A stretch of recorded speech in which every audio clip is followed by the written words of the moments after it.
First-rate directors of A-list casts supported by seasoned, reliable crews do not typically encounter the types of production problems that new directors of less accomplished casts and crews sometimes experience.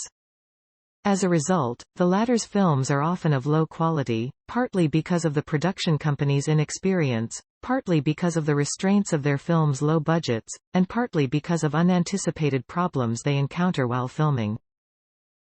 A few such films even become cult classics. Let's go backstage to see how directors, actors, and film crews have dealt with the production problems that plagued their low-budget films. 10 Beast from Haunted Cave trailer. Beast from Haunted Cave, 1959. The title of Beast from Haunted Cave announces the 1959 movie's premise. In the process, they encounter a monster. Although Natalie is killed, Marty escapes, but not for long, as additional encounters between the gang and the monster occur. The lightweight structure, Warren reports, increased Robinson's own apparent height to 7 feet and was equipped with spindly legs and tentacles. Inside the suit, Robinson moved in a jerky, floppy manner, suggesting that the monster was no threat to any of the more agile human characters. 9 What Waits Below? What Waits Below, 1985. Fight scene and accident put the brakes on Don Sharp's 1984 movie What Waits Below, in which a team of military personnel and cave experts respond to the abrupt disappearance of a radio transmission from a deep cave system in Central America. In an issue of Imaja Movies, actress Lisa Blunt, who played scientist Leslie Peterson, recounted the incident, which occurred while her character, who had been captured, was tied up inside the cavern. At the time the scene was being shot, she said, all the extras ...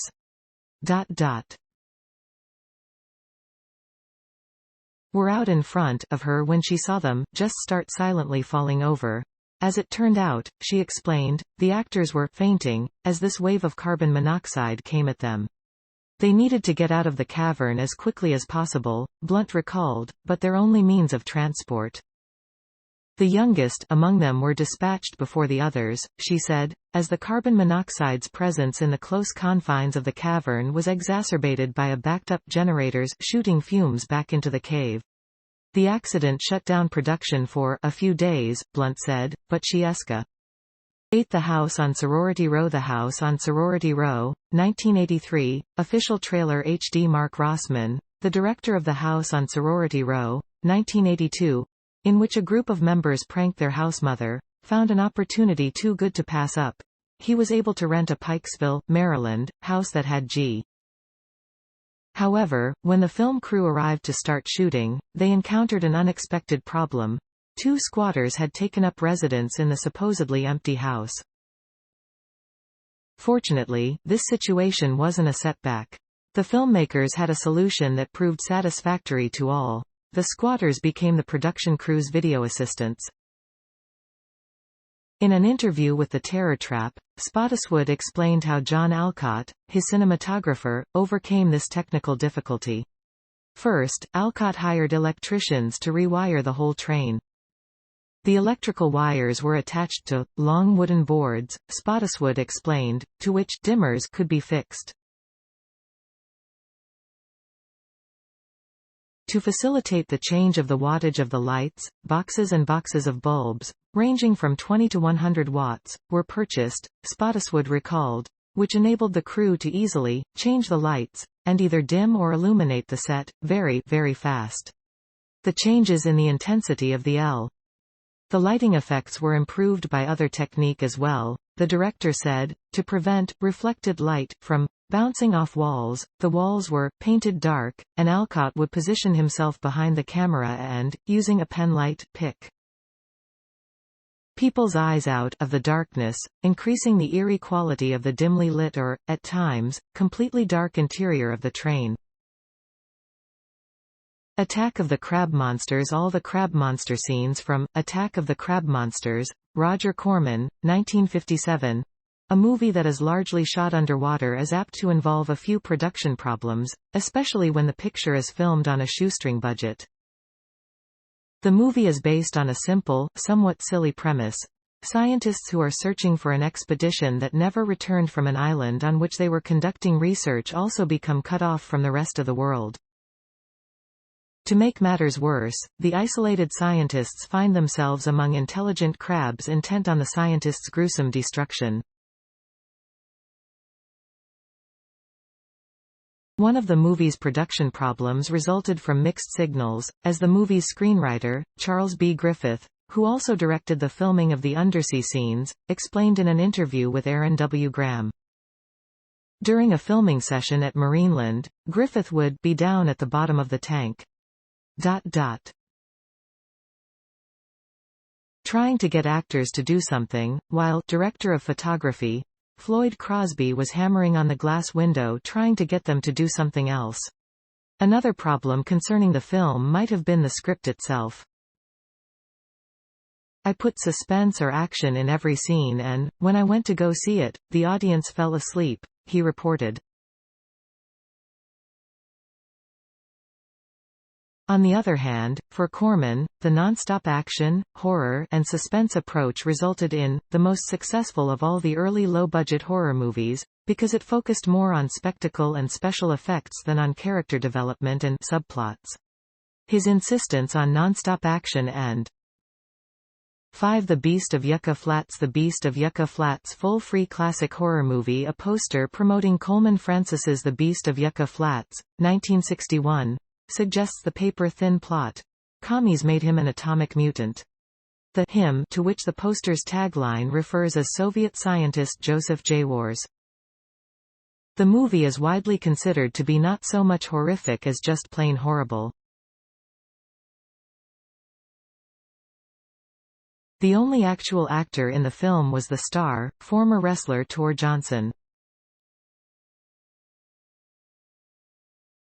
The special effects may have been effective, but they were also cheap. Wrinkled up, toilet tissue, Cardoza said, was pasted onto Tor, presumably along with makeup, to create the appearance of scars from the atomic blast, which was supplied by stock footage.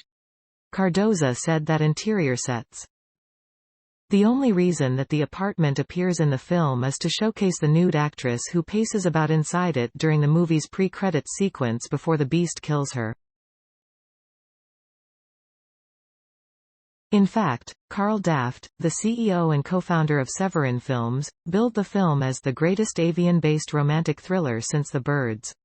Nguyen used income from his day job to finance the movie, which he also wrote and produced, and, according to interviewer Brad Miska, also tackles topical. Its plot, Miska says, is a horror, action, special effects-driven love story about a young couple trapped in a small Northern California town under siege by homicidal birds.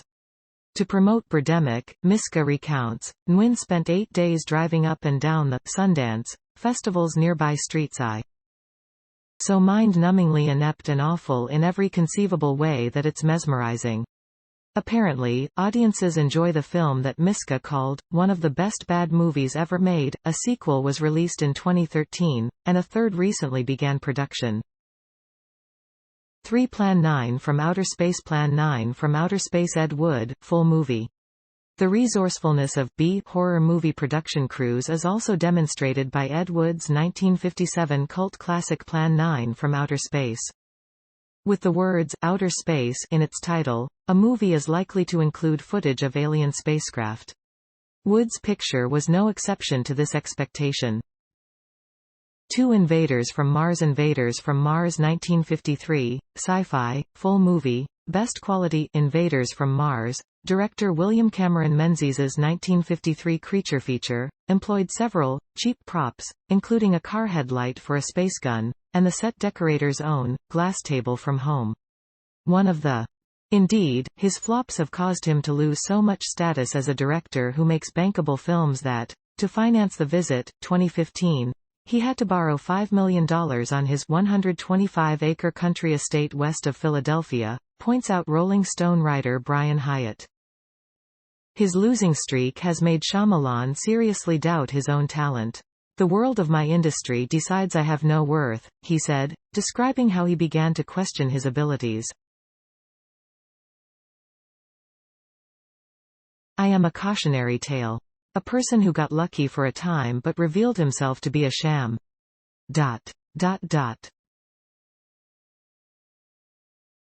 I do not believe in myself. The director hoped to turn things around, artistically and financially, with The Visit, a found-footage film in which teenager Becca and her younger brother Tyler, visiting grandparents they have never met before, are frightened by their elders' bizarre behavior.